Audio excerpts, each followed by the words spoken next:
Buenas tardes, soy José Manuel Morán y les saludo en nombre del capítulo español del CU de Roma y de la Institución Libre de Enseñanza, que es la que está organizando con nosotros este ciclo que llega a una sesión que estuvimos dudando en si mantenerla o llevarla a enero, porque de alguna manera es el tercer eje temático del ciclo y está dedicado a formación de los docentes y su carrera profesional. Y nos parece que este es el eje clave sobre el que va a pivotar todo el ciclo. Como ustedes saben, sobre todo las personas que nos han seguido en estas primeras sesiones, hemos hablado del bagaje, del currículum, hemos hablado también de calidad y equidad, pero es quizá la pieza clave de todo el ciclo y de todo el proceso educativo está en los profesores y en los maestros. O sea, son ustedes los que enseñan, los que de alguna manera determinan las posibilidades de futuro y la eficacia de una escuela. En este sentido, para nosotros es un honor contar con Mariano Fernández Anguita, con Rocío Anguita y con Mari Carmen López, y al mismo tiempo tener la suerte de tener un moderador como Fernando Trujillo.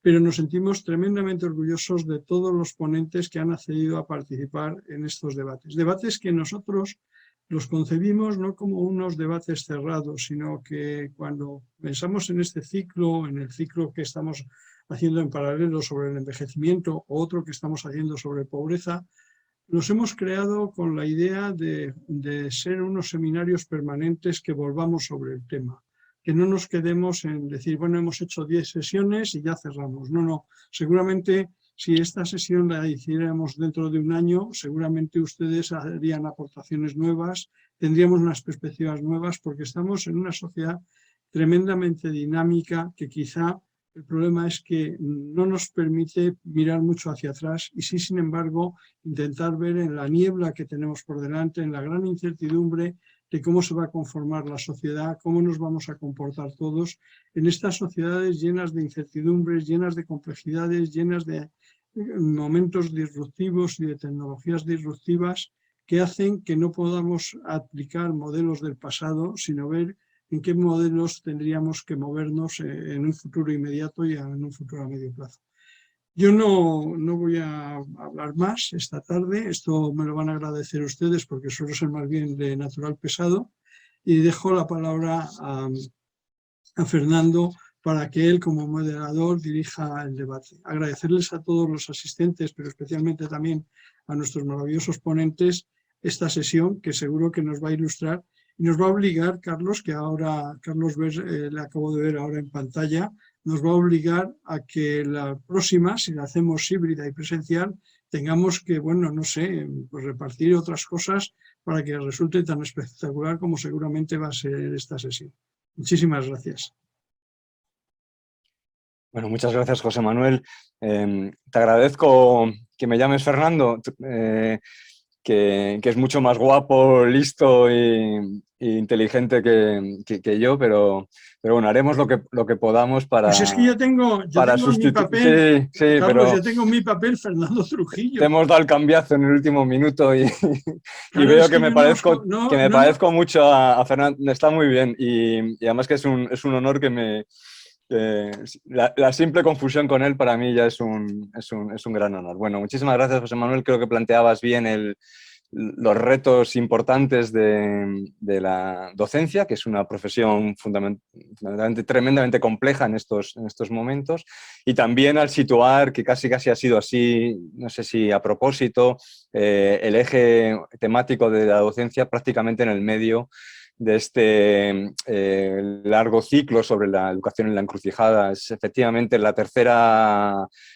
tercer eje, después del eje del currículum y de la equidad, también temas importantísimos en estos, bueno, siempre y en estos momentos más, pero es verdad que ahora y la sesión siguiente sobre la profesión docente, sobre los docentes, pues creo que probablemente sea el punto nuclear sobre el que gran parte de todo lo demás tiene que girar. Efectivamente nos acompañan, bueno, tres personas admiradas por mí.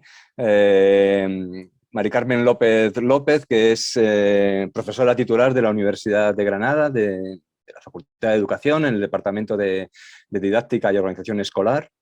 Los que no somos pedagogos ni ni nos hemos formado en facultades de educación, siempre o a mí por lo menos me llama mucho la atención en positivo esa unión entre didáctica y organización escolar que luego a veces la vemos muy separada en la práctica, ¿no? Lo que piensan las organizaciones escolares y lo que se piensa sobre la profesión docente, y ya veremos que está muy, muy vinculado como bueno, reza el departamento en el que muchos de vosotros estáis.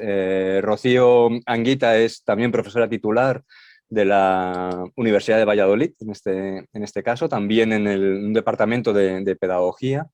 Gracias, Rocío, también por acompañarnos. Y bueno, Mariano Fernández Anguita es catedrático de Sociología en la Facultad de Educación de la Universidad Complutense.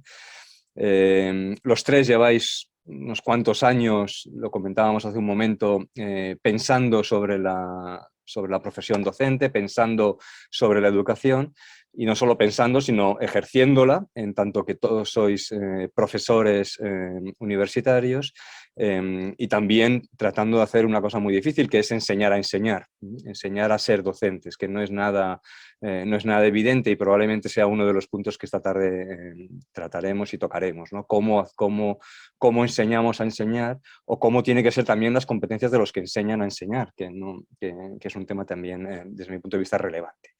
No me alargo más. Vamos a hacer lo siguiente, la sesión durará más o menos una hora y cuarto, una hora y media. Vamos a empezar con 3 intervenciones de cada una de las personas, más o menos cortas, de unos 10-12 minutos, en las que van a hacer una primera presentación de alguna de las ideas que para ellos y ellas son fundamentales. A partir de esa primera intervención iremos luego profundizando en algunos temas que se nos hayan quedado, o ya podremos ir entablando una conversación cruzada entre los tres, y os animo a los que estáis siguiéndolo a que durante todo este rato vayáis planteando también propuestas, preguntas, comentarios, que yo les haré llegar gustosamente una vez que hayan pasado estas primeras presentaciones. Si os parece, empezamos con Mariano, y te doy la palabra, y tienes para ti pues este tiempo y toda la pantalla y todas las personas escuchándote. Mariano, muchísimas gracias por estar aquí. Muchas gracias, Carlos o Fernando, como prefieras hoy, ¿no? Y es un placer estar aquí contigo, con Carmen, con Rocío, con José Manuel, bueno, con Carlos, el otro, que estará también por ahí, con todos, ¿no?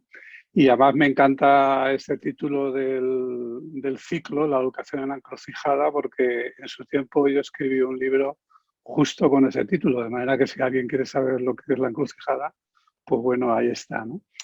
Pero no he venido a hablar de mi libro, ¿no?, sino de lo que se me ha pedido que hable. Lo que pasa es que querría hacerlo con un poquito de perspectiva, ¿no? Ya sé que todos tenemos perspectiva, pero a veces cuando nos ponemos a hablar de cómo se forman los profesores, cómo los reclutamos, qué están haciendo y tal y cual, parece que no somos, tengo la impresión de que corremos el riesgo de no ser consistentes con lo que decimos respecto de los alumnos. Es decir, hablamos de los profesores como si fuera una tábula rasa, los vamos a seleccionar así, los vamos a formar asado y van a salir de aquella manera, ¿no? O no somos consistentes con lo que hablamos cuando decimos, bueno, los alumnos aprenden según de dónde vienen, cuál es su zona de proximidad, qué formación anterior han tenido, vamos a tener en cuenta su familia y su medio social, y esto lo hacemos cuando tienen 5 años y lo olvidamos cuando tienen 20 o 25, ¿no? Entonces a mí me parece que es importante tener un poco de perspectiva sobre qué ha sucedido con la profesión docente, ¿no? Y a lo mejor lo que digo no me va a ganar grandes amigos, porque lo que voy a explicar es que, en cierto modo, vivimos de una imagen que, bueno, no soy de los partidarios de pensar que cualquier tiempo pasado fue mejor, sino todo lo contrario, pero hay cosas que antes se solucionaban solas y ahora no sucede así, ¿no? Fijaos que cuando se funda, nosotros vivimos en una institución escolar que prácticamente se creó entre los siglos XVI y XIX, y la estructura básica es la que hoy tenemos. Es decir, ha mejorado enormemente, se ha ido reformando, pero la idea de que tenemos un aula con un profesor, luego la convertimos en una escuela graduada, en enseñanza simultánea, vamos ampliando el periodo obligatorio, vamos haciéndolo efectivamente universal, etcétera, Pero el modelo de escuela, eso lo saben bien los historiadores, pero yo creo que cualquiera que esté en el mundo de la educación, fue pergeñado primero por las órdenes religiosas y fue codificado a principios del siglo XVII por Comenio. Prácticamente lo que va a ser la escuela hasta ayer, por no decir hasta hoy, se hizo entonces, ¿no? Pero a mí me interesa, a nosotros nos interesa ahora el profesorado, ¿no? Entonces pensemos en cómo eran esos profesores. Voy a simplificar un poquito, pero la idea es la siguiente. Cuando la escuela empieza a crecer y los monjes, y luego las monjas, empiezan a ser sustituidos por maestros, seglares, etcétera, digamos, la gran cantera de los profesores, el primero de los maestros, va a ser sobre todo la propia escuela.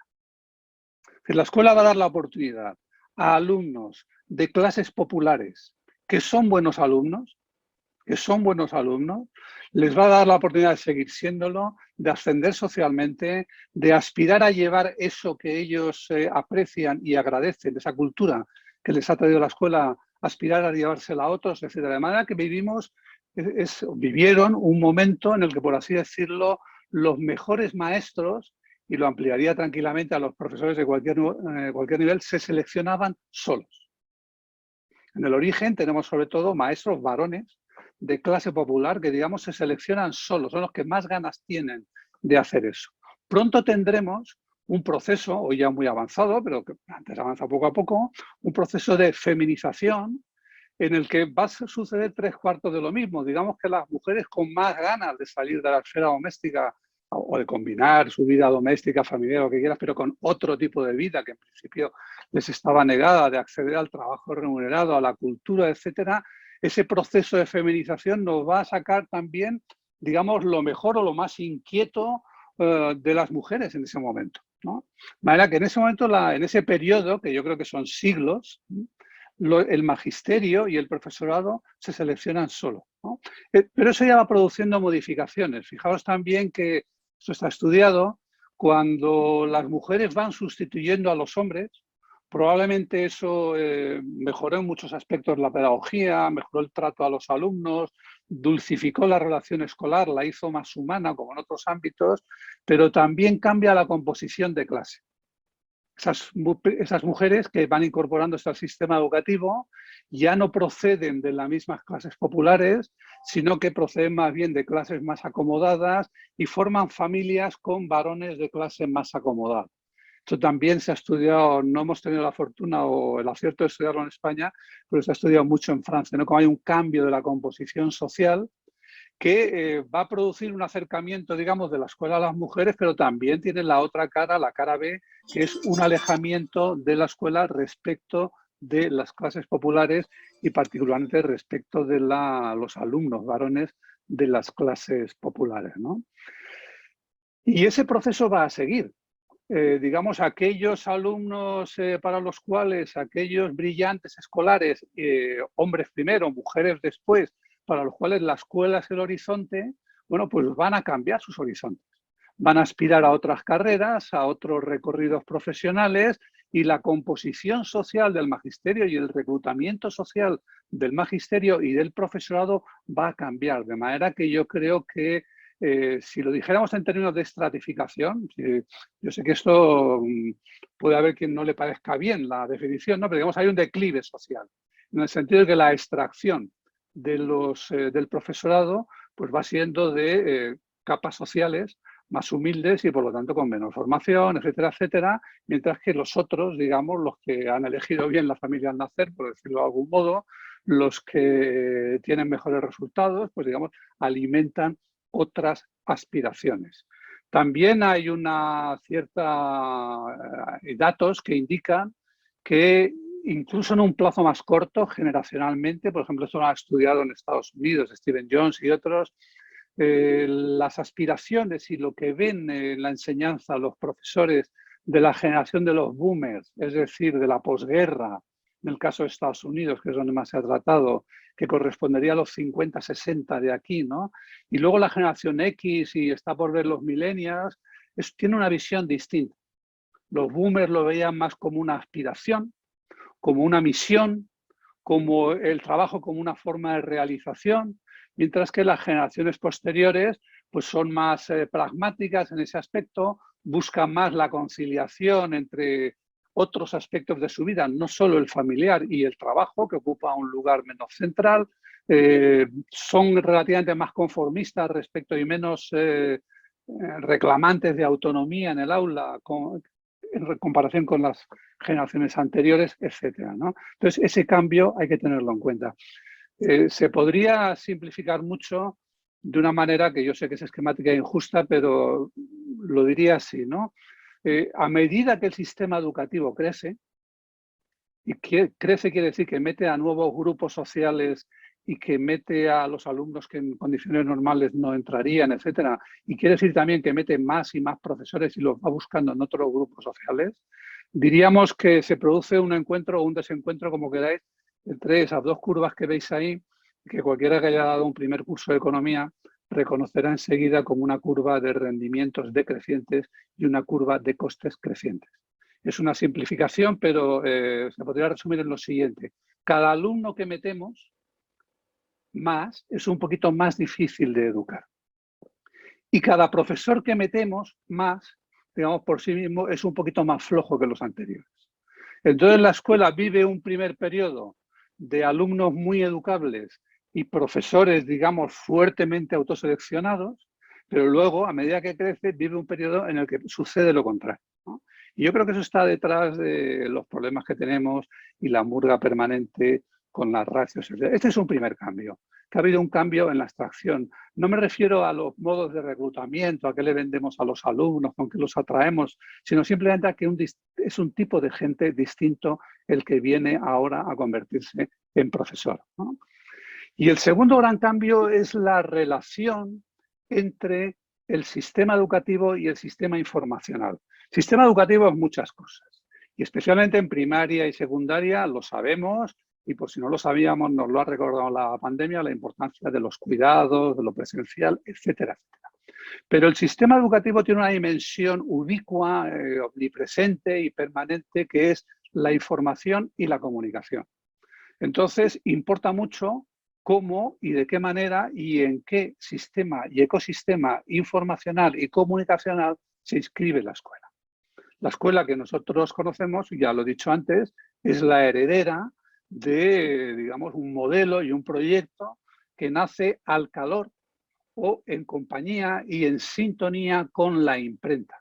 No se puede entender la escuela que tenemos sin la imprenta, sin el libro de texto y sin todo lo que le rodea. Es decir, que me da igual que sea el libro en forma de códice encuadernado y tal, o el libro como exposición oral del maestro, o como ejercicios que se lleva el alumno a casa, o como expresión de lo que se va a examinar al final de un ejercicio. La imprenta y la escuela son inseparables. Luego han venido grandes cambios en la comunicación, pero no han venido grandes cambios en la educación. O no han venido en la misma sintonía. En la comunicación hemos visto llegar sobre todo los medios audiovisuales, en los que la escuela, bueno, que primero prometieron todos cambiar la escuela, ninguno la cambió, ninguno apenas entró, la escuela los ha visto más bien con hostilidad, ¿no? Y la escuela ha sufrido un gran cambio también, pero ajeno a su modo de funcionar. Su gran cambio fue la comprensividad, la comprensivización, es decir, la prolongación del tronco común de la primaria al conjunto de primaria y secundaria básica, y hoy diríamos incluso que aspiramos a más, ¿no? Pero sin relación, sin sintonía con el mundo comunicacional. Y eso nos ha tenido en posiciones muy distintas. Piénsese que cuando se trataba de introducir en la lectoescritura y en el libro al conjunto de la población, porque ese era el propósito primero de la escuela, las escuelas de primeras letras, etcétera, se hacía con una profesión que estaba en la vanguardia de esa alfabetización. Los profesores leían muy bien, escribían muy bien, en todos los sentidos, quiero decir que incluso artísticamente escribían en letra gótica, eran creadores a menudo de literatura, se expresaban muy bien, eran la avanzada, sin ningún lugar a dudas. Hoy, en cambio, nuestros alumnos nacen, crecen y tienen que integrarse en un ecosistema digital en el cual los profesores somos en conjunto rezagados. Somos lo que se llama late adopter, es decir, el típico grupo social que llega tarde a la digitalización, que llega tarde y llega mal. Ya sé que esto no es para todos, no es sobre todos, y ya sé que hay todo lo imaginable, ya sé que a menudo aquí nos juntamos o traemos a veces a los que mejor están en esto, pero si miramos el conjunto, aquellos profesores iban por detrás, digamos, del mundo tipográfico, la galaxia Gutenberg, etcétera, como queramos llamarlo, y los profesores de hoy vamos por detrás a la zaga del ecosistema digital. Y eso es muy importante y lo hemos visto en pandemia. Lo que hemos visto en pandemia no es simplemente que había brecha digital entre los alumnos o las familias, que lo hemos visto. No es simplemente que lo digital nos ofrecía unas oportunidades, que nos las daba. Lo que hemos visto sobre todo es que apenas fuimos capaces de poner en marcha una mala enseñanza remota de emergencia y que había grandes diferencias. La gran fractura sobre todo era entre la escuela y la sociedad, entre la no digitalización de la escuela y la muy avanzada digitalización de la sociedad, y las grandes fracturas y la gran divisoria y las grandes brechas digitales eran entre centros y entre profesores. Además de entre la escuela y sus alumnos, y además de entre la escuela y la sociedad. Entonces esto crea una situación, a mi juicio, enteramente distinta. Y todo esto, pues, me parece a mí que da el marco en el que tenemos que considerar la carrera, ¿no? Me parece que si perdemos de vista ese marco, no tendremos más que respuestas ocasionales y de poca duración, ¿no? Me voy a ceñir a unos rasgos básicos, porque ya tenemos ocasión de discutir luego más, y además sé que hay otra sesión dedicada a esto, ¿no? Pero cualquiera que esté en el mundillo de la formación docente sabe, uno, que tenemos sobreoferta. Tenemos sobreoferta. La CRUE dijo hace pocos años, hace 4 o 5 años, que se estaba formando al 50% más de maestros de los que se necesitaban, ¿no? Y creo que eso se puede hacer extensible a las especialidades que no sufren una fuerte demanda de algún lugar del mercado. Ahora sucede con las matemáticas, pero no ha sucedido siempre, ni necesariamente sucederá siempre, ¿no? Tenemos sobreoferta, eso produce una nota de corte muy baja. Hay que entender lo que es la nota de corte. La nota de corte no es la nota de todo el mundo que viene. La nota de corte es la que se produce cuando viene menos gente del número de plazas que creamos. Entonces, entra esa gente y entra toda la otra que cabe, entre la cual se incluye gente que lo tiene como segunda, tercera o enésima opción, que viene con ganas y sin ellas, que quiere dedicarse a la docencia o no, etcétera, etcétera. En segundo lugar, tenemos un bajo nivel de entrada y un bajo nivel de exigencia. Esto tiene una comprobación muy fácil, que yo he hecho, no traigo datos porque no iba a entrar en esto en detalle, pero nuestras notas de corte son en general bajas, excepto para los dobles grados, esos tienen buenas notas, ¿no?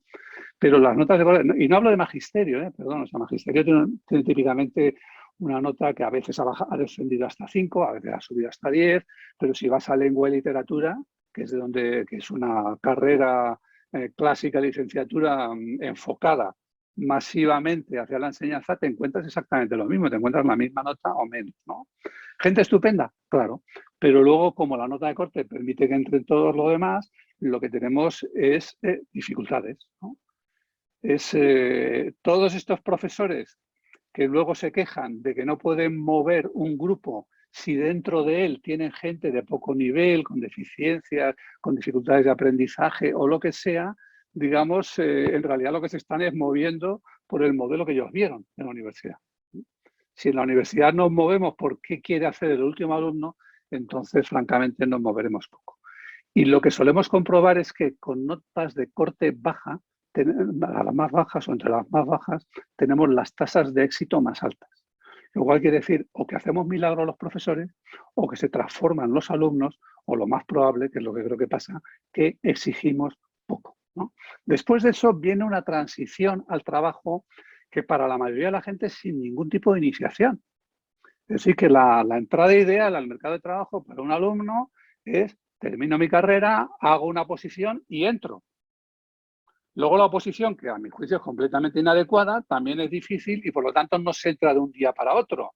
Y es probable que esa persona pase un tiempo de interino o pase por un centro privado o concertado o lo que sea, pero en principio cogemos un estudiante y lo convertimos en profesor. Y lo metemos entonces en una carrera que es plana y burocrática. La gente suele pensar, los profesores sobre todo suelen pensar, por ejemplo, que aquí se paga mal al profesorado. Falso, absolutamente erróneo. Aquí se paga bien al profesorado en comparación con otros países, en términos reales, se les paga bien, pero sobre todo se les paga bien de entrada. Es decir, lo que distingue la carrera española es que el salario es alto de entrada y luego no crece mucho en el recorrido. Cualquier otro país, Dinamarca, Alemania, Japón, Francia, los profesores entran con salarios que son más bajos, que están por debajo del ingreso medio per cápita, pero luego llegan a ganar salarios bastante más altos. Y eso permite que el salario sea uno de los incentivos, no solo para entrar, cuando no sabes lo que es la enseñanza, sino también para quedarse y a su vez un incentivo que las administraciones o las direcciones pueden utilizar, ¿no? Yo creo que ahí se imponen reformas que solo mencionaré. Quiero hablar luego más tranquilamente, pero yo creo que hay que hacer una carrera más exigente en el acceso y más exigente en el recorrido. Creo que hay que darle un contenido más científico y más digital. Las escuelas de magisterio, por ejemplo, de la República, en las que tanto entusiasmo ponemos, ponían mucho cuidado en cómo escribían los alumnos. Caligrafía, ortografía, todo. Nosotros pongamos nosotros cuidado en cómo se mueven nuestros alumnos en el entorno digital, ¿no? Y me parece muy preocupante porque, bueno, pues me parece preocupante cosas que yo compruebo en los debates públicos sobre enseñanza o con mis alumnos, ¿no? Es decir, la facilidad, la preocupante facilidad con la que nuestra profesión se cree cosas que no tienen ningún fundamento, pero ninguno es ninguno. Por ejemplo, me refiero a la frivolidad con que se afirma que a nadie le importa la educación porque alguien ha visto que en el CIS, en los barómetros, es el mismo problema, cuando en realidad la pregunta lo que quiere decir es ¿qué le parece a usted que tiene graves problemas? No qué problemas le importan, ¿no?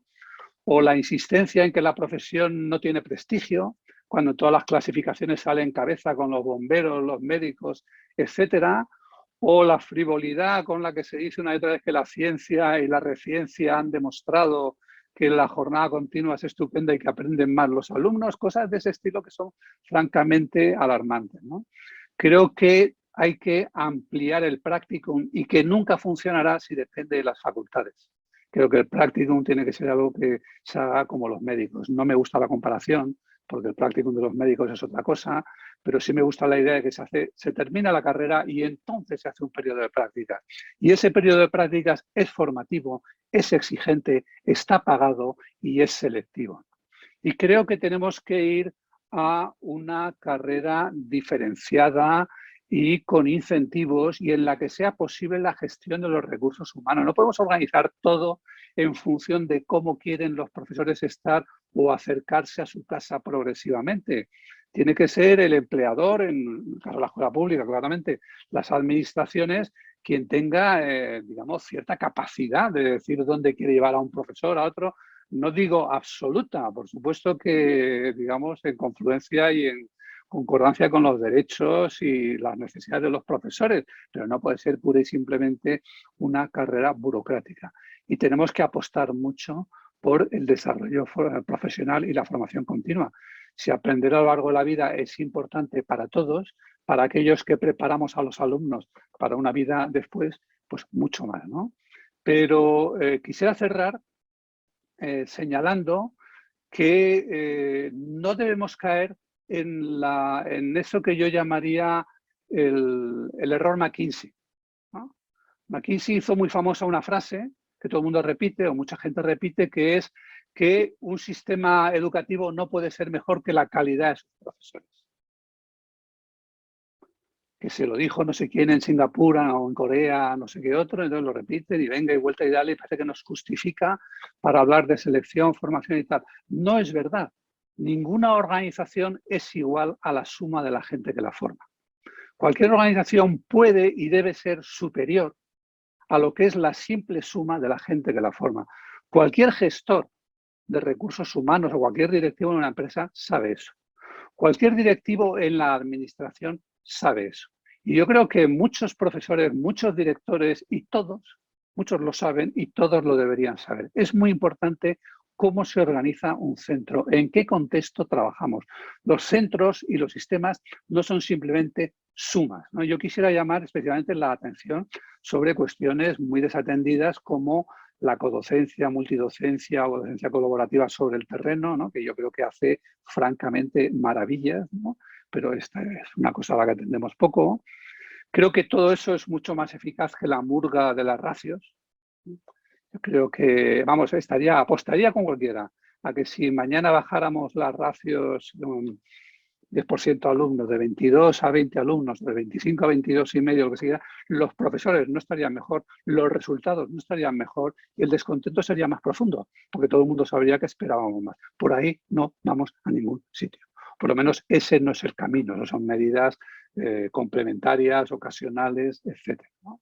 Y hay que tener además la atención puesta en los proyectos, los centros, las direcciones, etcétera, es decir, en todo el nivel meso, que no es ni el profesor aislado ni la gran política, ¿no? Y hay que acompañar todo eso, es decir, no se trata de cambiar al maestro y al alumno, hay que recordar no al tercer maestro como suele decirse, que es el espacio o el espacio-tiempo, sino a todos los terceros maestros que tenemos a nuestra disposición. El espacio y el espacio-tiempo, que es muy importante, lo que yo he llamado hiperaulas, pero bueno, tiene todos los nombres imaginables, poder jugar con el tiempo, el espacio y los agrupamientos, pero también la tecnología que nos ofrece cosas, ¿no? No la tecnología frente a la nada o frente a la relación humana, sino la tecnología de hoy frente a la tecnología de hace siglos, que es la que está en las escuelas, las pizarras, los libros, la voz, todo eso son tecnologías. El problema es que no nos bastan ya, tenemos otras no solo más nuevas, sino potencialmente mucho más ricas. La tecnología digital permite manejar todos los medios, permite un contexto hipermedia en que pasemos de unos medios a otros, manejando lo audiovisual, lo escrito, lo gráfico, etcétera, etcétera. Permite representaciones que eran impensables en la época del libro y permite un acompañamiento y un manejo de los datos de aprendizaje con los que nunca podría solo el profesor, ¿no? Entonces, todo eso es importante.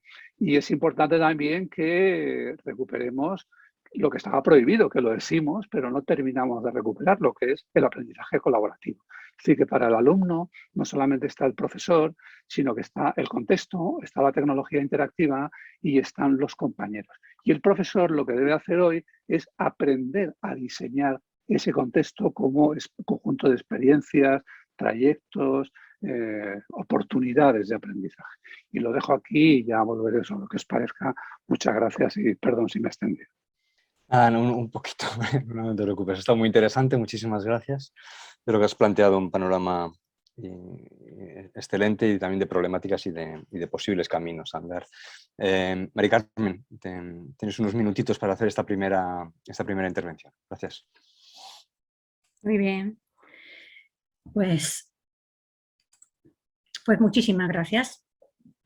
Quisiera comenzar mi intervención felicitando al capítulo español del Club de Roma y, por supuesto, a la Institución Libre de Enseñanza por la puesta en marcha de este ciclo, La educación en la encrucijada, tan interesante.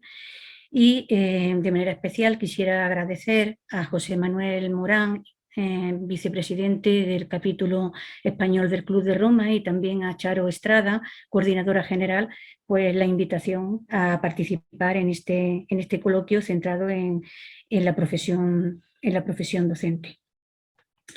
Quisiera comenzar mi presentación con esta viñeta, pues por incidir y llamar la atención en relación con una idea equivocada que está bastante popularizada de que la labor docente, el trabajo de los profesores, es un trabajo bastante fácil, y la verdad es que no es así, es un trabajo muy exigente, porque no ya porque comporta solo muchas tareas muy diferentes, sino por la cantidad también, por la diversidad y porque estamos ante una profesión compleja y paradigmática también. Carmen, ¿Sí?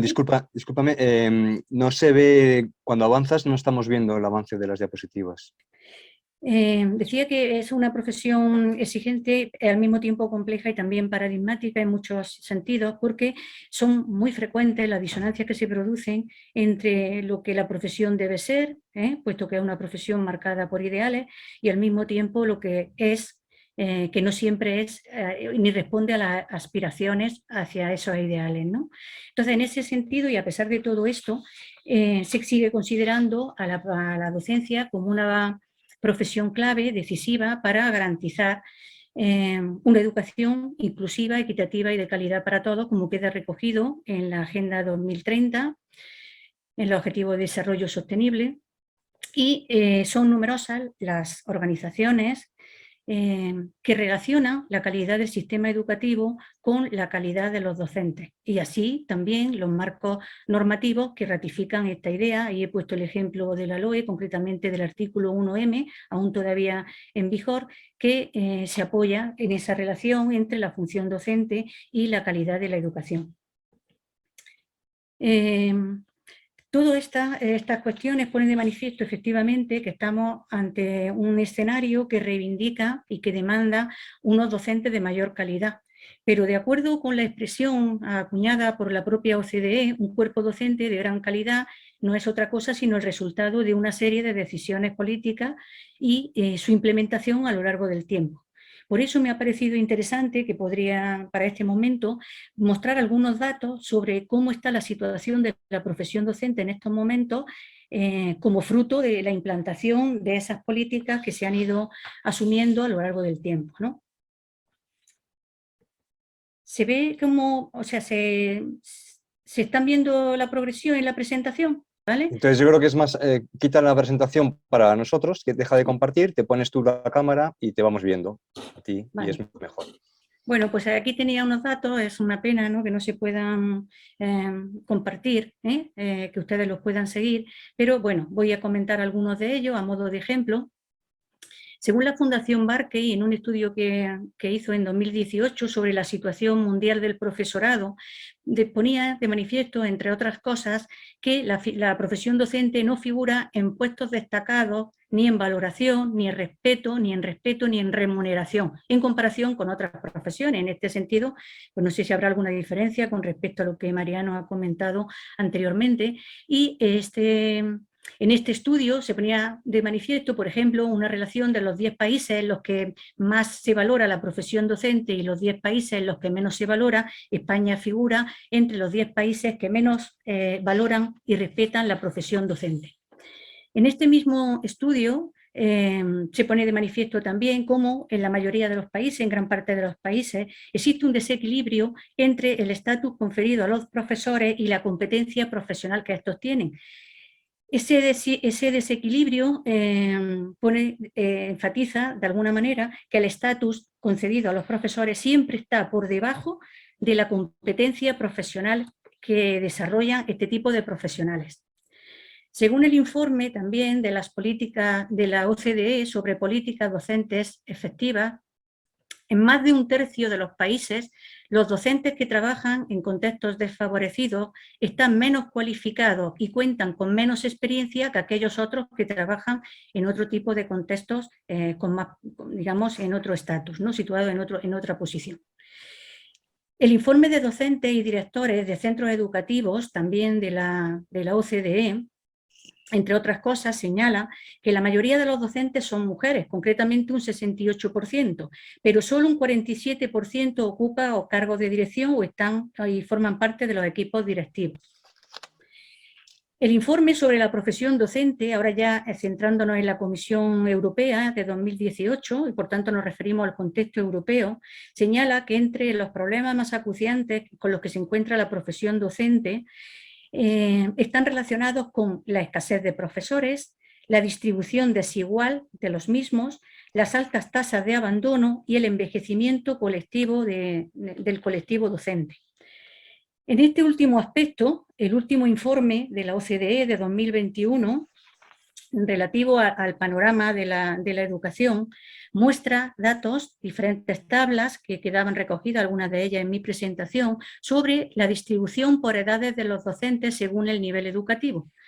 Y ahí pues se puede apreciar, por ejemplo, cómo el porcentaje de profesores menores de 30 años es muy bajo.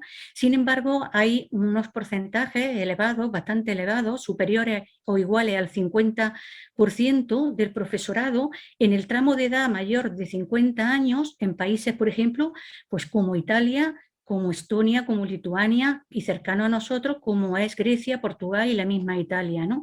Tanto en el caso de la educación primaria como en el caso de secundaria.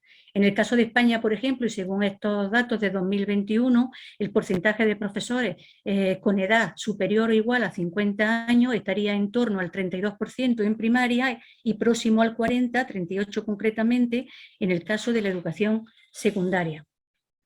En este mismo informe de la OCDE de 2021 se pone de manifiesto también cómo existe una distribución desigual por género en función de los niveles educativos.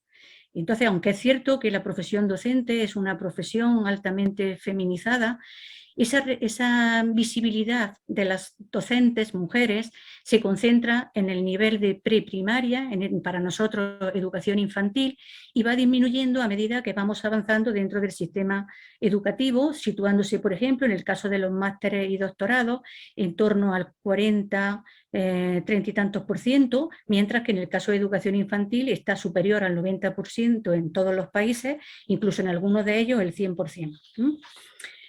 Bueno, pues en todo este paisaje que acabo de aportar, algunos datos por reflejar algunos elementos significativos, hay un dato sobre el que yo quisiera centrar la atención esta tarde porque me parece esperanzador, porque creo que es una oportunidad que está ahí, que hay que explotarla y hay que explorarla y hay que aprovecharla, y es el hecho de que el 90% de los docentes menciona la oportunidad de contribuir al desarrollo de los niños y a la mejora de las sociedades como una de las principales motivaciones para unirse a la profesión, a la docencia.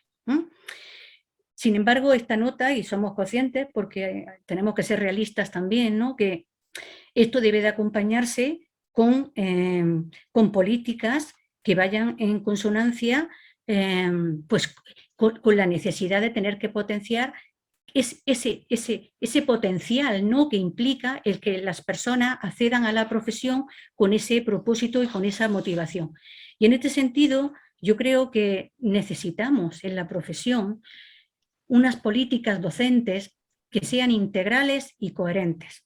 Quizás hasta ahora se han estado tomando decisiones, o sea, en muchos casos se han tomado decisiones en aspectos muy concretos, pero no hay como una visión de conjunto que ponga de manifiesto que estamos precisamente en relación a esa profesión compleja que requiere tomar medidas y adoptar decisiones en diferentes frentes. Yo centraría esas decisiones en 4 ámbitos fundamentales.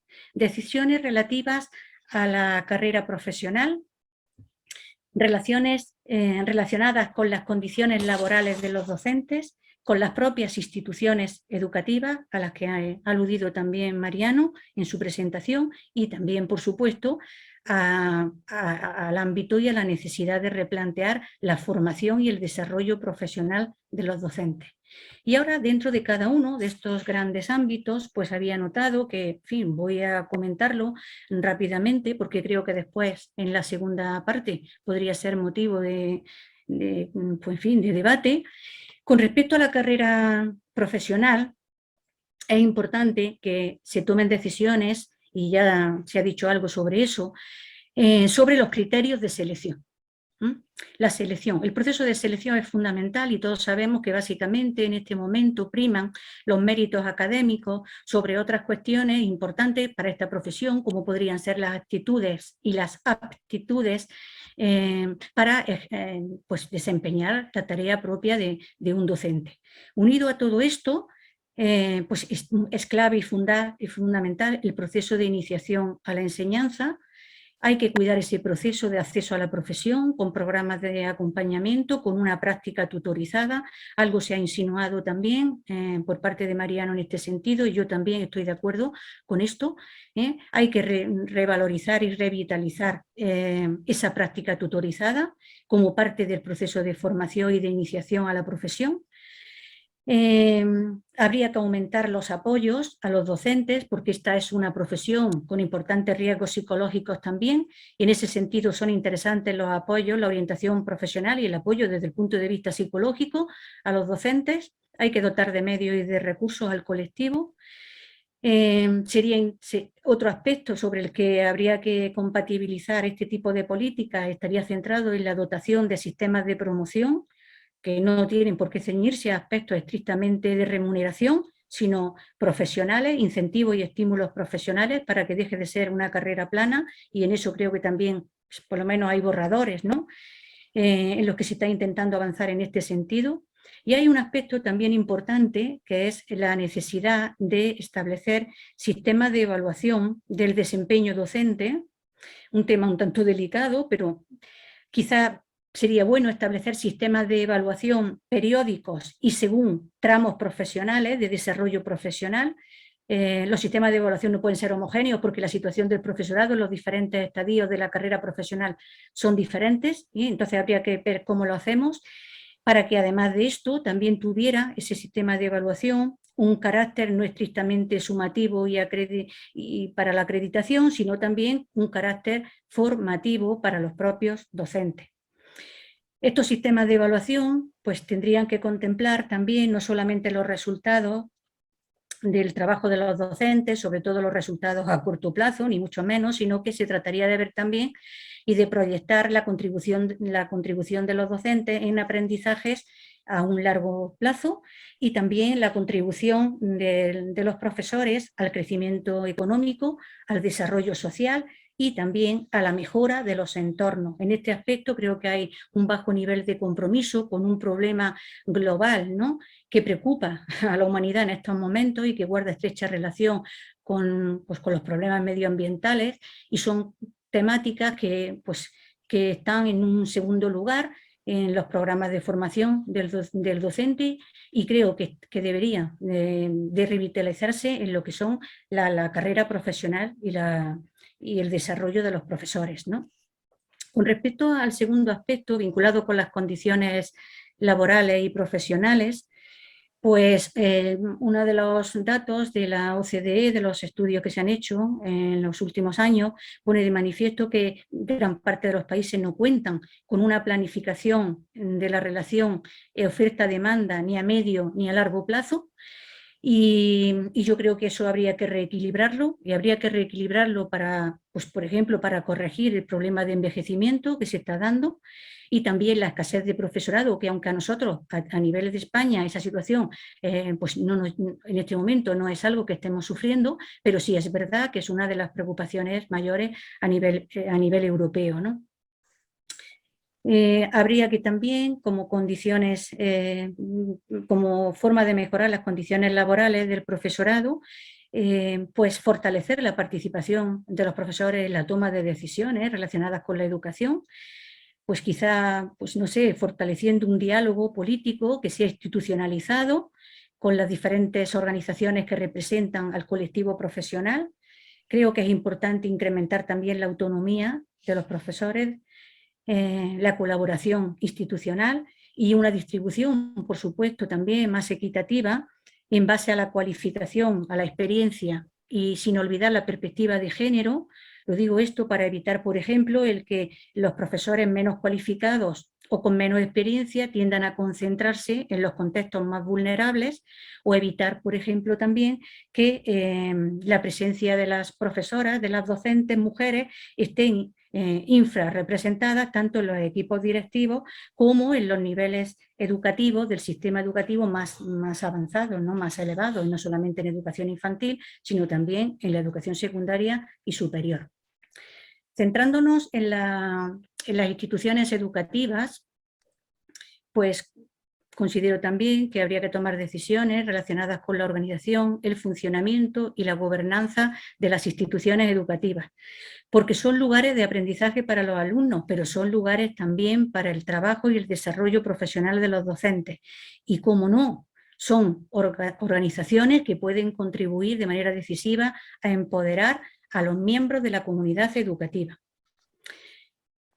¿Qué sería necesario en este caso? Bueno, pues se deberían de adoptar decisiones que incrementaran la autonomía de los centros educativos para que pudieran poner en marcha proyectos educativos compartidos y al servicio de los alumnos y de la comunidad, no solo de la administración y del mercado.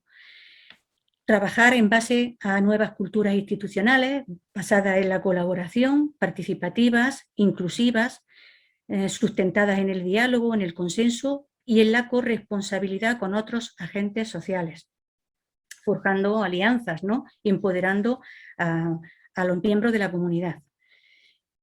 En este aspecto hay una cuestión que antes ha señalado también Mariano y que a mí me parece decisiva, y es la importancia de los equipos directivos, de las direcciones y de los equipos en su conjunto.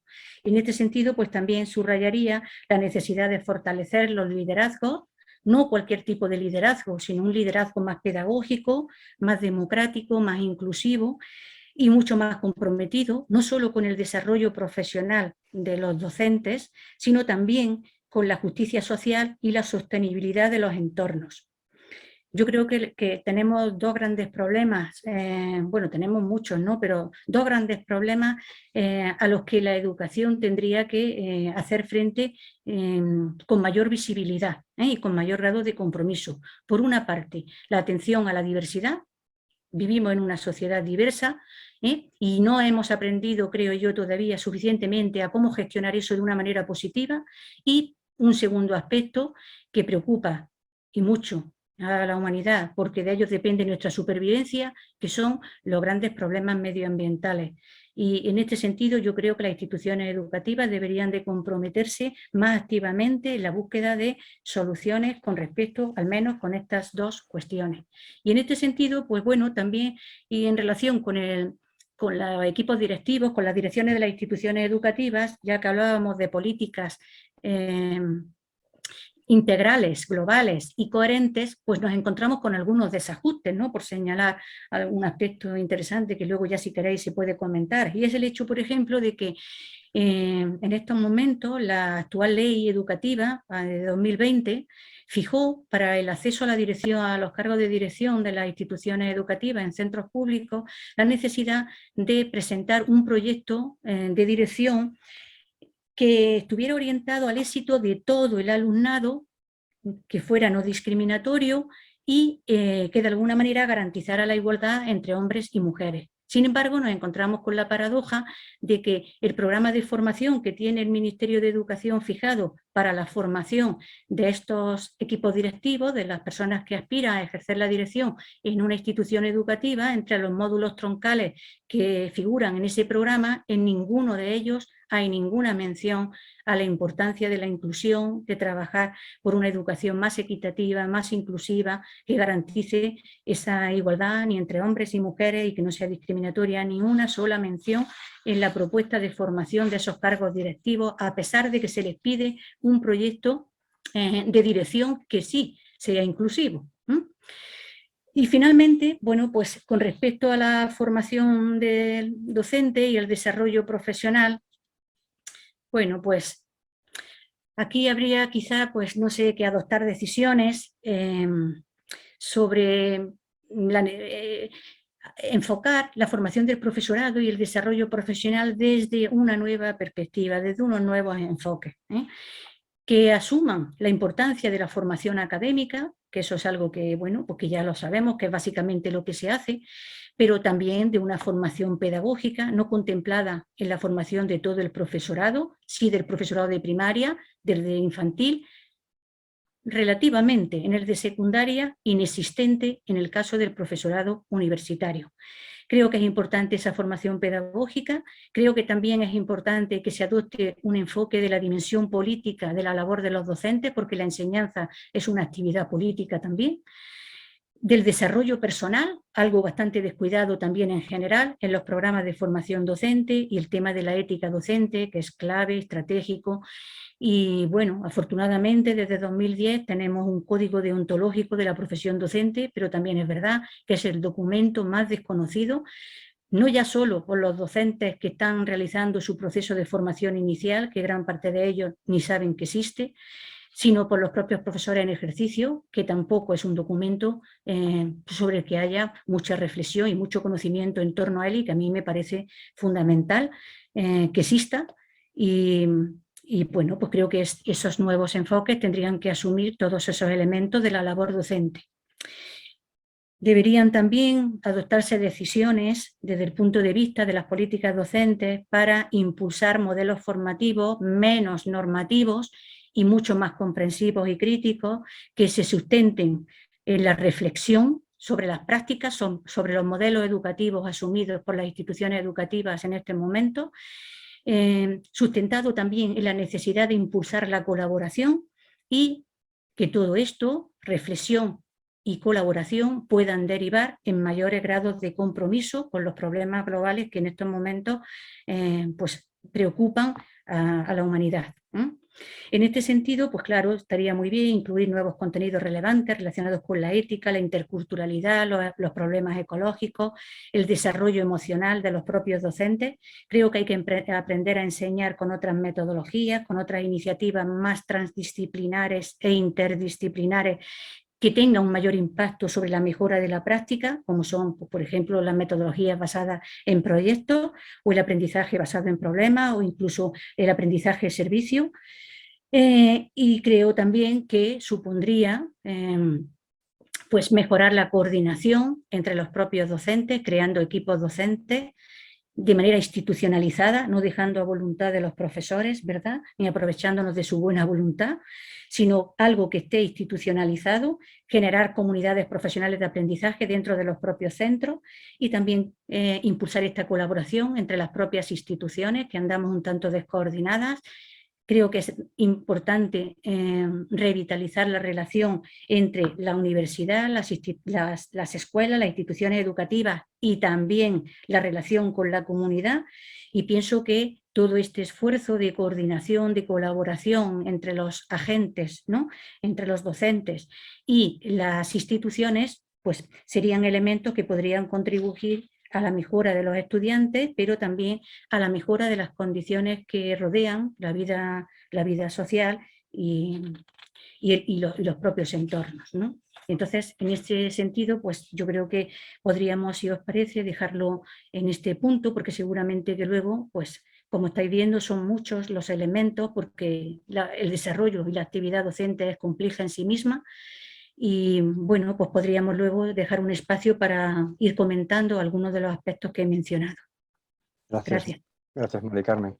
No sé si vamos a tener mucho tiempo después. Rocío, no te quito nada de tiempo. Tienes un ratito para plantear tus ideas principales. Gracias, Carlos. Voy a intentar sí dialogar con las dos excelentes presentaciones que me han precedido. Gracias a Mariano y a Carmen, porque creo que compartimos una parte de los problemas de la profesión docente y de la formación de docentes. En otra voy a debatir con vosotros, porque Mariano y Carmen afortunadamente me conocen hace mucho tiempo y saben que soy un poco peleona. Primero quiero dar las gracias al Club de Roma y a la ILE por la invitación a compartir este espacio esta tarde de debate, y bueno, gracias por el espacio de reflexión y por el espacio de diálogo, y veremos si podemos aportar algo. En cualquier caso, gracias por invitarme esta tarde.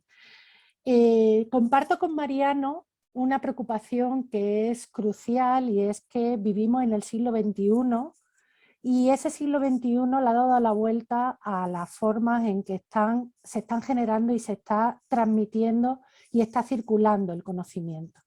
Y lleva muchísima razón, y estoy muy de acuerdo con él cuando dice esto de que en las escuelas tenemos tecnologías que vienen del siglo XVI y, sin me apuras, de la Grecia clásica con el pizarrín, y aquí seguimos con la tecnología, esta misma tecnología en las escuelas. ¿Por qué me parece relevante esto? Además de porque el siglo XXI ha cambiado y esto parece una obviedad. Es relevante porque él ha puesto la mirada en la creación del libro de texto y esta vinculación que tiene con la escuela, que es crucial.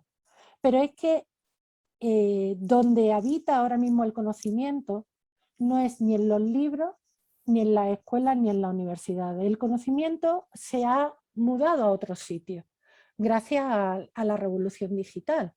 Ahora ni están las escuelas ni están las universidades preferentemente o únicamente, una parte sigue ahí, pero otra no. Ni están los libros, que una parte sigue ahí, pero otra no. Otra está en las redes, está en internet y está en múltiples sitios. Y por tanto los sitios donde aprendemos ya no están donde estaban. La escuela ya no tiene el monopolio de la transmisión de los conocimientos y de la generación de los conocimientos. Y esto es un giro copernicano en los últimos 500 años de nuestra cultura y de nuestra cultura escrita basada en el libro y basada en cómo se generó la institución de la escuela. Yo creo que este marco nos tiene que dar la pista de parte de lo que de por dónde tenemos que formar al nuevo profesorado. Entre otras cosas porque nuestros niños y nuestras niñas están haciendo procesos de multialfabetización, digamos que informal, donde aprenden por su cuenta y riesgo, y en la presentación que nos ha hecho José Manuel, él también lo ha citado, aprendemos cuáles son las informaciones buenas, malas y irregulares que circulan por la red de cualquier manera, con las herramientas que tenemos y a lo loco, pero nuestros chavales, nuestros niños y nuestras niñas, esto lo están aprendiendo todos los días y ellos están ahí, nos guste o no nos guste. Y ellos están usando las redes, están aprendiendo a hacer cosas y están aprendiendo muchísimos conocimientos ahí, y además están aprendiendo a hacer cosas en varios sentidos, no solo individuales, sino también sociales, creativos, con otros lenguajes y de otras maneras. Y creo que este marco es crítico para saber qué podemos hacer con la profesión docente hoy. Porque ya no son los maestros de cuando mi padre, que fue maestro, estudió en los años 60, de esa generación que decía Mariano. Esos ya no son los maestros que tenemos en el aula. A partir de ahí, pues voy a discutir con Mariano un poco, es que si no, no me voy contenta, porque ha dicho lo de las notas de corte y justamente he mirado las notas de corte, mira tú, es que vengo con los datos fresquitos del curso actual. Y decía Mariano que en los dobles grados es verdad que hay notas muy altas, efectivamente, hay 12,72 en la Universidad de Santiago, 12,22 en la Universidad de Cantabria, pero es que en educación primaria, el grado de educación primaria para ser maestro de educación primaria, Universidad de Málaga 11,086, Universidad de Santiago 10,530, Universidad del País Vasco 10,226. Quiere decir, no nos llega lo peor, entre comillas, y permitirme la expresión coloquial, porque me lo tomo como en un debate, no me lo estoy tomando como una exposición muy académica, no nos llega lo peor de lo que llega a la universidad, ni mucho menos. Creo que es una parte, pero una parte muy pequeña y cada día más anecdótica de nuestro alumnado que quiere ser profesor o profesora de educación primaria. Otra cosa es el máster de educación secundaria, y el profesorado de secundaria. Estamos hablando de todo como en un paquete, y muy bien ha dicho Mari Carmen que no es lo mismo la formación que estamos dando a los profesores de infantil y primaria que al profesorado de secundaria. Ahí tenemos más que hablar. Pero esa entrada tradicional de los maestros y maestras de primaria ha cambiado bastante. En infantil, el grado de infantil en la Universidad de Sevilla es 10,435, en la Universidad de Santiago 10,180, no. Muy poquitas universidades tienen un 5 en alguna de sus facultades de educación de entrada a alguno de los grados de educación. Por lo tanto, no tenemos ese nivel tan bajo de alumnado que planteaba Mariano. Pero sí estoy de acuerdo con él en que digamos que nuestros niveles de exigencia no son óptimos en la Facultad de Educación, y yo creo que aquí tenemos que hacer mucha autocrítica, por lo menos en la parte que nos toca a los que somos profesores de la Facultad de Educación, porque efectivamente probablemente nuestro alumnado, el que quiere ser profesor, ha cambiado, y yo creo que ha cambiado, y efectivamente ese análisis que nos hacía Mariano al comienzo de que al principio era un ascensor social de clases populares y de hombres, y luego fue también un ascensor social de mujeres y clases, digamos, medias, pues ahora yo no lo veo tanto, porque en el contexto del tercio de cada generación que llega a la universidad en España, que ahora mismo estamos como en un 30% de cada generación que accede a los estudios universitarios, pues a nosotros no nos llega lo peor. Yo creo que probablemente, mira, Mariano nos pone las notas de corte, probablemente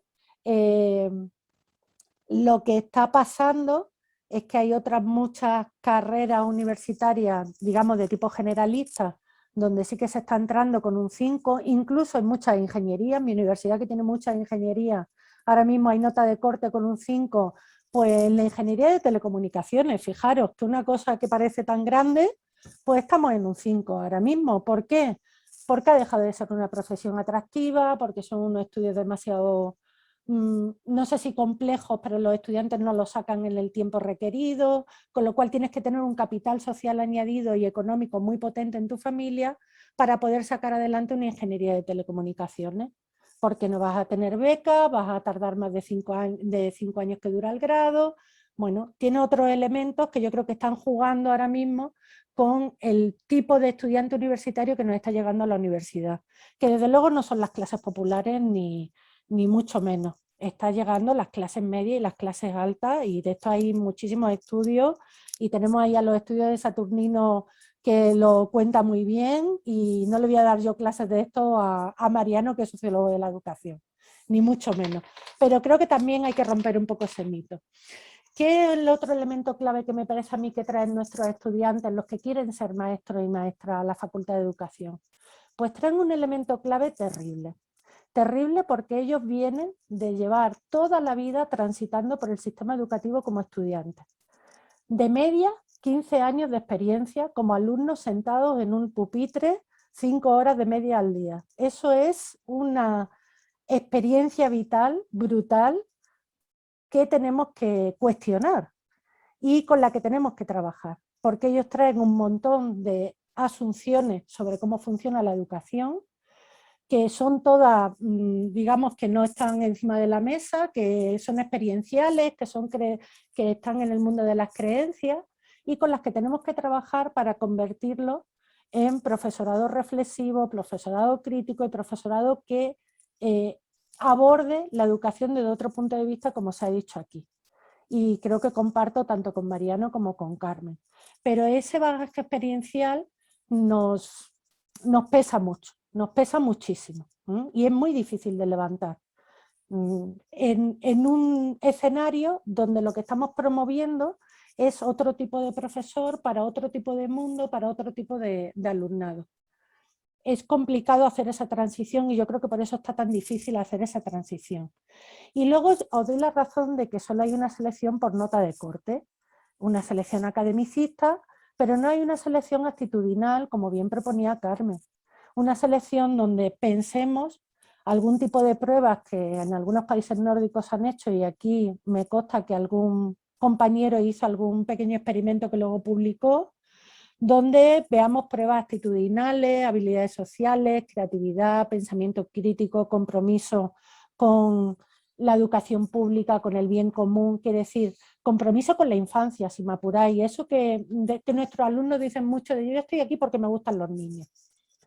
Bueno, pues yo creo que el compromiso con la infancia hay que tenerlo, y el compromiso con ese proceso de aprendizaje, pero deberíamos ir a algo más.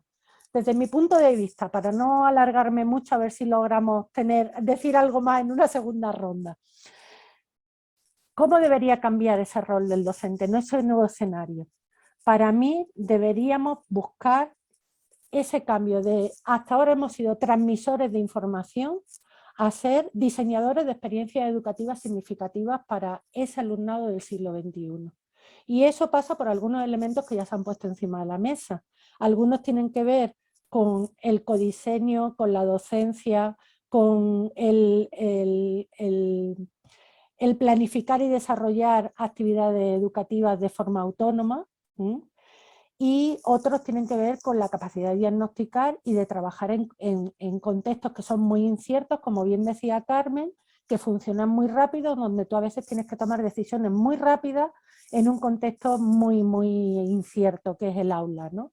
A mí me gusta mucho la idea de la codocencia y la cooperación, como dice Mariano, me parece clave, pero esto no lo tenemos que aplicar los que formamos a los profes, Hasta que no ha llegado la pandemia, no sé en vuestras facultades, yo voy a hablar de la mía, que es de la que conozco, y así luego mi decano me tira de las orejas, pero solo a mí y no os tira a vosotros. Hasta que no ha llegado la pandemia, en mi universidad muy pocos compañeros tenían la puerta abierta cuando daban clase, muy pocos. Tenemos todavía el paradigma de que somos profes y yo, mi aula es mi reino, cierro mi puerta y lo que pase de aquí para adentro, yo lo manejo, pero nadie más se entera. Esto es difícil de romper, pero es totalmente necesario. No estoy de acuerdo con Mariano que las ratios no influyen en la mejora de los aprendizajes, yo creo que sí que van a influir, pero también estoy de acuerdo con él que la codocencia es un arma muy, muy poderosa y que yo creo que hasta ahora ninguna administración se lo ha planteado en serio. Ninguna administración, excepto casos ya muy, muy difíciles. Yo aquí solo conozco un caso de un centro de secundaria donde, bueno, pues tiene muchas minorías, muchos estudiantes de minorías diversas, culturales, muy, muy diversas, y de niños y niñas con muchas dificultades para mantenerse en la secundaria, que han conseguido, bueno, pues esto que ahora está poniendo encima del Ministerio de trabajar por ámbito y que haya 2 profesores en el aula y que se haga una cosa un poco diferente. Pero es el único caso que conozco, ¿eh? No conozco más y en primaria no los conozco. Probablemente por ahí tengamos un camino, pero también creo que tenemos que trabajar el tema de las competencias personales porque hay que trabajar el compromiso, la curiosidad, la apertura mental, la sensibilidad para ser maestro y para ser maestra, que igual se nos está quedando un poco atrás. Igual no solo necesitamos hacer una formación mucho más científica, mucho más pedagógica, que estoy totalmente de acuerdo, pero también necesitamos un poco trabajar esa otra parte.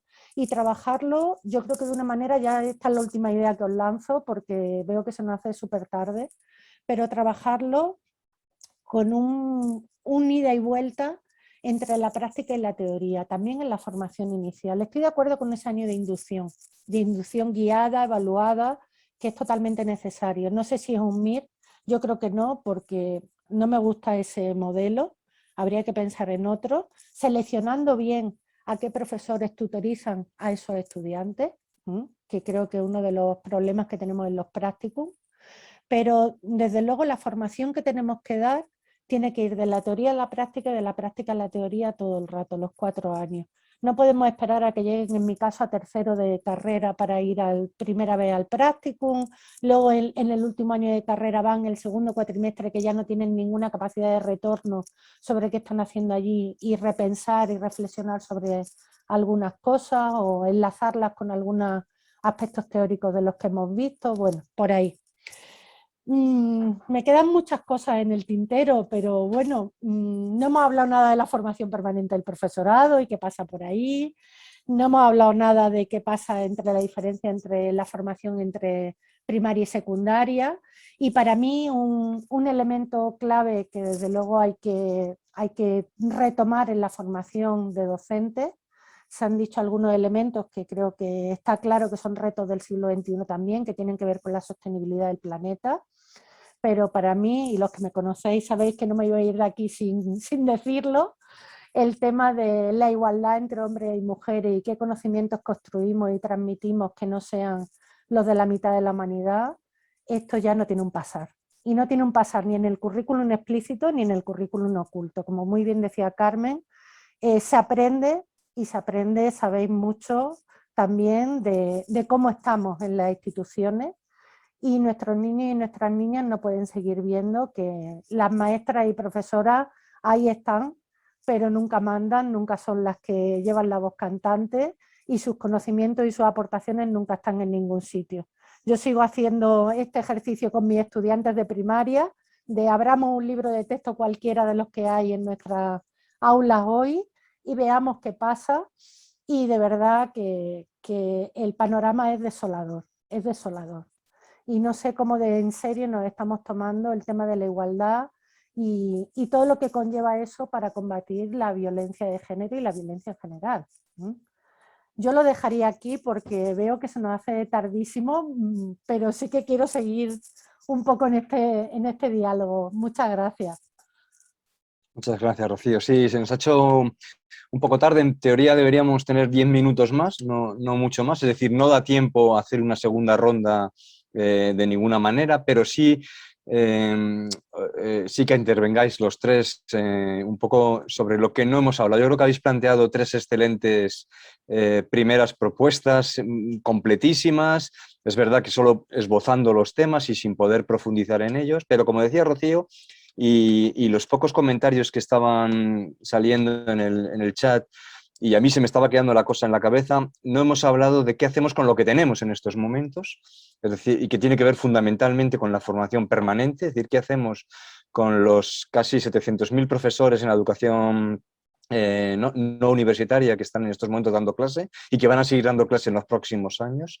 Es decir, que no, entonces ahora os propongo que hagáis una mini reflexión sobre qué podemos hacer para trabajar ahí, con, lo que ya con los que están dando las clases ya en las aulas. Y también hay una diferencia que señalaba Rocío, que es fundamental, que no hemos más que rozado todo el rato, que es que tenemos dos cuerpos de docencia totalmente diferentes, la de la primaria y la secundaria, pero totalmente diferentes, con concepciones sobre la profesión totalmente, por no decir extremadamente diferentes en algunos casos, y que también creo que es una problemática no solo española, sino en general del mundo, que también deberíamos pensar cómo la abordamos. Eso quizá lo podríais vincular, bueno, con esos intentos de hacer de lo disciplinar alguien que sea capaz también de ser un buen docente, ¿no? Alguien, un especialista en la disciplina que sea capaz de ser también un buen docente. Entonces os dejo esos dos temas que tienen un poco que ver con lo que nos planteaba Pilar Ríquez cuando nos preguntaba qué hacemos en un instituto de secundaria para mejorar, o que tiene que ver un poco también con lo que, ¿no?, con lo que señalaba también Débora y Juan Antonio. Entonces, esas dos preguntas para los tres en el orden que queráis. ¿Cómo trabajamos con lo que ya tenemos desde vuestro punto de vista, y cómo encaramos el problema de los dos cuerpos docentes que parecen que son de dos universos totalmente distintos? Mariano, si quieres, como hace un rato que no hablas, pues empiezas tú. Y tenemos 5 minutos más o menos para que sean 10 como mucho.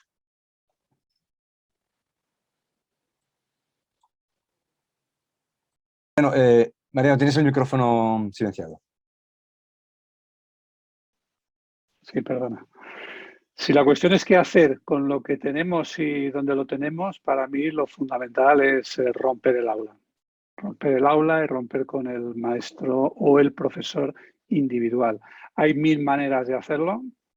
No hay que ser rico para hacerlo. Es verdad que lo que vemos siempre son los ejemplos de esos colegios que se autorreforman, hacen un diseño interior magnífico, etcétera. Pero básicamente lo que hay que hacer es aprovechar que la inmensa mayoría de los centros de primaria tienen 2 líneas o más, y que los centros de secundaria tienen una muy amplia experiencia de colaboración en el ámbito de la formación profesional, que como es la zona oscura, de la que se habla poco, pues se conoce poco, pero es algo de lo que se puede y se debe partir, ¿no? No olvidar que los problemas de primaria y secundaria no han llovido del cielo, los hemos creado nosotros también. Aquí se dividieron los centros, se pudo hacer de otro modo. La escuela privada y concertada mantuvo los centros completos y la escuela pública los partió y creó uno de los mayores motivos del fracaso escolar y del abandono escolar, que es la crisis por la que pasan muchos alumnos, los más vulnerables, lógicamente, pero vamos, cualquiera de cualquier edad y condición también puede ser, cuando transitan de la primaria a la secundaria, que no solamente un edificio a otro, es que es otro mundo, enteramente otro mundo. Pero hay que decir que ese mundo tenía sus ventajas en secundaria y les gustaban a los de primaria. Les gustaba la jornada de mañana, les gustaba sentirse ahí con los de secundaria, les gustaba todo. Entonces nadie discutió lo que pasaba con eso, ¿no? Yo a mis alumnos, tengo mi docencia concentrada en el máster de secundaria y siempre empiezo por decirles, si no os dais cuenta, podéis ser una desgracia, porque sois los alumnos a los que les ha gustado eso. Y según lleguéis al centro, os van a mandar con aquellos a los que menos les gusta eso. Es decir, os van a decir, a ver, ¿cuál es el peor grupo de la ESO, de tercero, para este chico o esta chica que acaba de llegar? Y ahí los van a meter, ¿no? Y cerraría diciendo, un poquito de manera provocadora, pero hay que tener la cabeza fría para abordar los problemas. Hay que tener la cabeza muy fría. Y voy a señalar 2 cosas. Estoy completamente de acuerdo con lo que han dicho tanto Rocío como Mari Carmen sobre las cuestiones de igualdad de género, etcétera. Pero voy a señalar dos cosas que me parece que nos deberían enseñar a tener la cabeza fría. Primera, el 98 y algo % del profesorado de infantil son mujeres.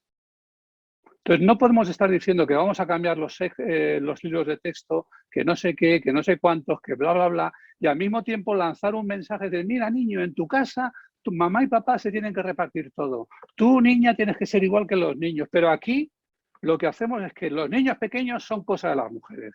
Y solo a medida que vamos creciendo van entrando los hombres, ¿no? Porque eso lo hemos hecho nosotros. Y eso, a ver, que si yo firmaría mañana con las dos manos un 20% o un 30% de hombres en infantil, no caben más mujeres, ¿no? Lo mismo que firmo cuotas, no en todas partes, pero sí en muchas partes, ¿no? Pero luego hay que tener también lo que es producto de otras cosas. Por ejemplo, se ha mencionado y se menciona siempre lo de la dirección.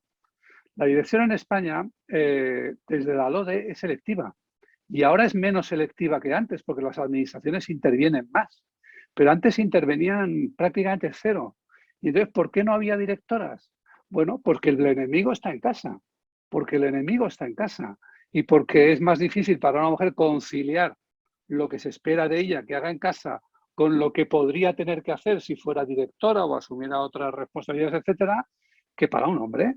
Y aquí es también donde tenemos que pensar, porque yo me acuerdo que comentaba una cosa de estas hace ya 20 años, un artículo, alguna gente se enfadó y me recuerdo una profesora que no se enfadó en absoluto, dijo, ¿qué razón tienes? Tienes toda la razón del mundo, pero añadió eso, pero ellos no brillan con luz propia, ¿no? Y es verdad.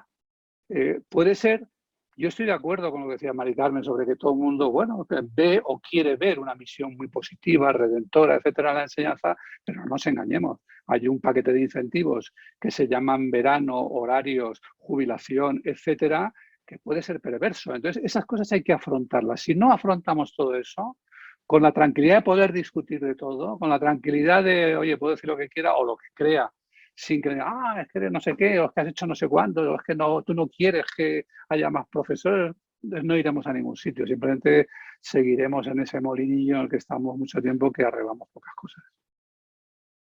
Muchas gracias, Mariano. Mari Carmen, ¿sobre estas ideas o sobre algo que quieras reafirmar? Bueno, pues la verdad es que hay tantas cuestiones, ¿no?, que se podrían comentar y profundizar y reflexionar, pero en fin, el tiempo es el tiempo y me voy a ceñir específicamente a las cuestiones que finalmente has planteado como moderador, ¿no? Pero también es verdad que me gustaría llamar la atención sobre algo. Estamos hablando mucho de los profesores de primaria, de secundaria y poco del profesorado de universidad, que son docentes también, ¿no? También son docentes, también pertenecen a la profesión docente. Y es difícil que uno pueda ser un referente para otros cuando no es un ejemplo a seguir, ¿no? Entonces, cuidado, porque no quisiera reducir la profesión docente al profesorado de educación infantil y de primaria, ni de secundaria, sino que yo creo que también podríamos hacer un poco de autocrítica y un poco de autorreflexión con respecto a nuestras prácticas y cómo llegamos a ser docentes de universidad, qué formación pedagógica, ¿no? En fin, bueno, centrándome en la cuestión que has planteado, ¿qué hacemos con los profesores que están trabajando en los centros? Bueno, pues se puede hacer muchas cosas, pero yo voy a comentar algún detalle que me parece importante. Yo antes he hablado del liderazgo. Hasta ahora el liderazgo ha venido desempeñando una función estrictamente burocrática, fundamentalmente burocrática, administrativa en los centros educativos, y eso debe ser reflexionado y darle un giro. Los centros necesitan un líder pedagógico, un liderazgo pedagógico, un liderazgo comprometido en los aspectos didácticos. Lo que dicen las investigaciones que se han hecho en relación con el liderazgo y su repercusión y su efecto en la organización, pues subrayan, por ejemplo, la importancia que desempeñan los líderes y cómo actúan como referentes para su profesorado, cómo se convierten en agentes del propio desarrollo profesional de sus docentes.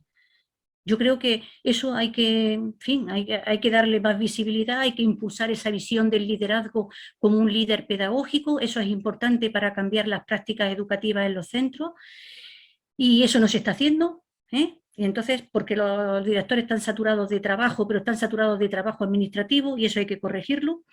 Creo que hay que empoderar a los centros para que lleven a cabo proyectos de mejora, puedan hacer evaluaciones de su práctica, puedan reflexionar conjuntamente y de manera colaborativa sobre el efecto de los modelos asumidos sobre sus estudiantes y sobre sus contextos.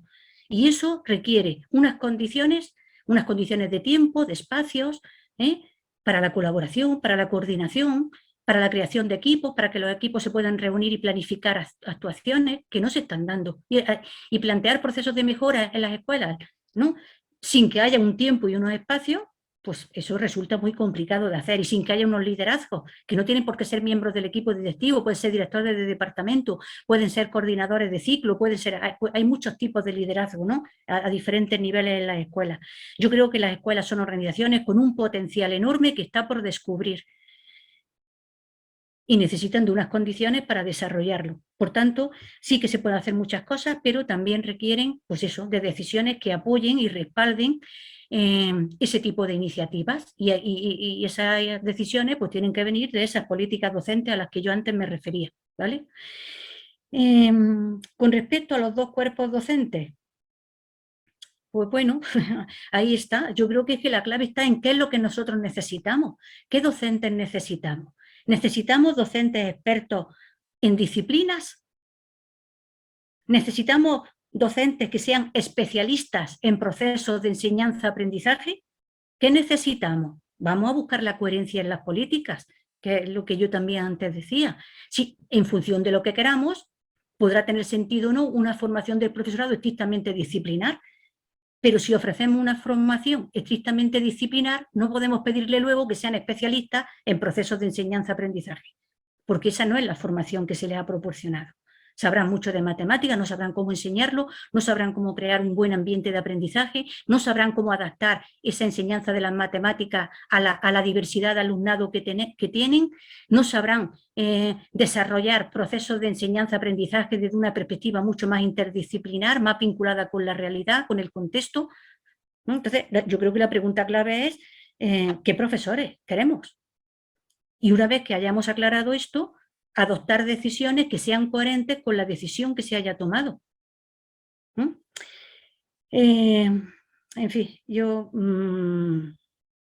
considero que, como decía antes, las decisiones no están solo en la formación del profesorado, aunque es un elemento y un eje decisivo, no están solo en cambiar o mejorar las condiciones de los docentes, no están solo en mejorar la carrera profesional, no están solo en mejorar los centros, sino que está en el conjunto de todo eso, ¿no? Y entonces, pues mi perspectiva es que la realidad está interrelacionada, y en la medida en que eso es así, cualquier decisión que se adopte, que sea parcial, nos llevará a soluciones parciales, pero no creo que pueda contribuir a mejorar la profesión docente si esas decisiones no están tomadas de esa manera integral. Muchísimas gracias, Mari Carmen. Excelente. Rocío. Bueno, poco queda por decir ya hasta ahora. Está claro que algo tenemos que hacer con el profesorado que tenemos aquí. Y ese algo tenemos que hacer, desde mi punto de vista, la clave es promover procesos de autoformación que estén vinculados a la innovación y, como bien decía Mariano, romper esas paredes de aulas que tenemos tan duras y tan difíciles, y promover todo ese tipo de iniciativas que se puedan promover y que supongan innovación y reflexión y formación en un mismo proceso. Yo creo que ese es el único espacio que tenemos ahora mismo para que la gente, los profesores y las profesoras que tenemos, con bastantes ganas de hacer cosas diferentes, y creo que dándose cuenta bien de lo que tiene en la aula y dónde están sus problemas, puedan abordarlos. El problema es que la formación permanente ahora mismo es totalmente credencialista, a veces anecdótica, fuera de los horarios escolares. Se está empezando a promover lo de la formación en centros, pero eso no termina de cuajar, no terminan de cuajar los equipos, por no hablar de qué está pasando con las interinidades. El cuerpo de secundaria no ha caído del cielo, como bien dice Mariano. Perdimos una magnífica ocasión cuando implantamos la LOCSE, y si os acordáis, en primero y segundo de la ESO pudieron entrar los maestros y maestras de primaria. Yo pensé que ahí iba a haber un proceso, porque efectivamente eran dos cuerpos totalmente diferentes, que se desconocían y que además se despreciaban bastante mutuamente. Lo digo así y creo que decirlo con conocimiento de causa. Y pensé que eso iba a ser una oportunidad para que hubiera trabajo conjunto y empezara un poco a mezclarse esas dos tradiciones profesionales tan diferentes. Perdimos esa ocasión y además perdimos la ocasión de hacer otra cosa luego con el cambio a los grados de Bolonia, como algo que decía alguien en el chat ahora, que es el modelo que se está siguiendo en toda Europa para la formación de profesorado de secundaria, que es que tú puedes estudiar un grado en lengua y literatura o en matemáticas, pero si tu opción va a ser docente, en vez de estudiar 4 años de lengua y literatura y luego ya veremos un máster, estudias 2 años de lengua y literatura y 2 años de formación psicopedagógica. Y todos los docentes tienen la misma formación de grado y luego si al caso hay una formación de máster. Aquí se optó por nuestra propia historia, yo creo, y por donde veníamos, pues se optó por diferenciar a los dos cuerpos docentes y esa diferenciación creo que nos está haciendo mucho daño, porque de hecho ahora tenemos, por ejemplo, a PTs, a profesores de educación especial y de pedagogía terapéutica que están empezando a entrar a los equipos de orientación de secundaria, que es que son dos mundos totalmente diferentes y nos hacen falta, nos hacen muchísima falta en los equipos de secundaria. Pero esto todavía está por llegar, digamos que ahí tenemos graves problemas. Yo me atrevería a decir que después de 10 años de implantación de Bolonia, probablemente sea el momento de abrir el debate, no sé si es pertinente para cerrar esto hoy o no, pero creo que tenemos que abrir el debate de qué ha pasado cuando hemos pasado de la formación inicial de maestros y maestras de infantil y primaria de 3 a 4 años y evaluar qué ha pasado ahí, qué formación estamos dando y cómo yo creo que eso todavía tiene capacidad de mejora, ahí tenemos capacidad de mejora, y evaluar qué ha pasado con el máster de secundaria, donde siendo un único año de 60 créditos, más de la mitad siguen siendo formación disciplinar. Es que al final la formación pedagógica, y no digo nada, el practicum que hay ahí, que son 3 semanas de entrar a un instituto, así como el que pasa por la casa del vecino, no sé cómo deciros. Quiero decir, yo creo que es el momento de poner encima de la mesa esto, evaluar y decidir entre todos y entre todas efectivamente por dónde queremos seguir en esta formación, ¿no? Y por dónde tenemos que, bueno, pues que seguir rompiendo algunas cosas, que yo creo que hay que romperlas para seguir avanzando, porque si no, pues seguiremos en esta idea, ¿no? Y yo con esto lo dejaría. Muchísimas gracias, Rocío. Ha sido de verdad interesantísimo los tres. Yo al menos seguiría escuchándoos y lanzándoos más preguntas. Tengo un montón, igual que vosotros tenéis un montón de cosas que decir, pero nos hemos ya pasado del tiempo. Os doy las gracias a todas las personas que habéis estado siguiendo esta conversación, esta mesa redonda. También a las personas que habéis intervenido, que no hemos podido lanzar las preguntas que habíais planteado, aunque los ponentes las han leído, las han visto. Y nada más, doy la palabra a Carlos Bert para que cierre la mesa redonda de esta tarde. Y de nuevo, gracias a los tres, ¿no? Mari Carmen, Rocío y Mariano, por haber compartido, ahora sí me atrevo a decirlo, vuestra sabiduría durante esta hora y media. Bueno, no puedo decir nada más que muchas gracias a todos. Muchas gracias a todos. Perdonad que me haya retrasado un poco la incorporación a esta mesa, sobre todo José Manuel, que no te he podido escuchar, o te he escuchado muy poquito. Y a nuestros ponentes y moderador improvisado a última hora de hoy, muchísimas gracias. La verdad es que habéis contado un montón de cosas. Han quedado muchísimas cosas por discutir, pero tenemos otra sesión. Así que ya nos lo plantearemos en esas nuevas sesiones que empezarán el año que viene. Y a todos pues desearos que el cambio de año vaya bien, este cambio de año vaya mejor. Muchísimas gracias a todos y no sé, José Manuel, si quieres cerrar de alguna manera. Sí, simplemente decir una cosa, Carlos, y es que nos está pasando en este ciclo algo que nos ha pasado también en el ciclo que corre en paralelo sobre el envejecimiento. Y es que hay sesiones como estas donde las propias preguntas de los asistentes y las propias preguntas que se han hecho los ponentes nos llevan a replantearnos que en las primeras sesiones del año que viene a lo mejor tengamos que volver no a repetir estrictamente esta sesión, sino sí a lo mejor abrir un debate sobre estas preguntas que surgen aquí, que han surgido, y las preguntas que surjan en la segunda, a lo mejor hacer una tercera sesión de este tercer eje temático. Porque no lo veo yo que podamos agotar. El tema ha sido tremendamente rico, habéis planteado temas muy importantes y yo creo que nos merece la pena a lo mejor el formular una tercera sesión donde a lo mejor no os pidiéramos que hicieras unas exposiciones más largas, sino a lo mejor más cortas, pero que abriéramos un debate fluido incluso con los asistentes. Porque han surgido preguntas que nos ponen ante contradicciones que a veces planteamos, ante modelos diferentes en los distintos sistemas educativos autonómicos y que yo creo que merece la pena ahondar en esto. O sea, nosotros somos una entidad que no tenemos la edad que tiene la ILE, ya hubiéramos querido haber nacido al compás de don Francisco, pero claro, Aurelio Peccei creó esto en el 68 y al año que viene se van a cumplir 50 años de los límites al crecimiento, que fue el informe que le dio una proyección mundial al Club de Roma.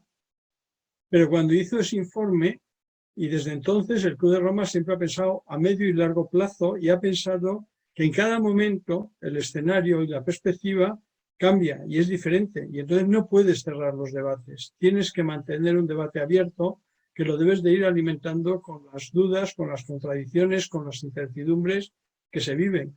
Así que, Carlos, tú y yo tendremos que hablar en estas próximas semanas no solo sobre si vamos a hacer sesiones híbridas, presenciales y telemáticas, sino si a lo mejor nos tomamos en serio eso de que el Club de Roma piensa a medio y largo plazo. No es que sus tiempos sean eternos como los de la Iglesia Católica, pero sí tiene una proyección de decir, bueno, retomemos los temas que si uno lee la presentación que hicieron los padres fundadores del Club de Roma sobre los límites al crecimiento, decían entonces que estábamos viviendo un mundo muy complejo, que sentíamos el malestar, pero que no teníamos las respuestas y que tendríamos que seguir haciendo análisis.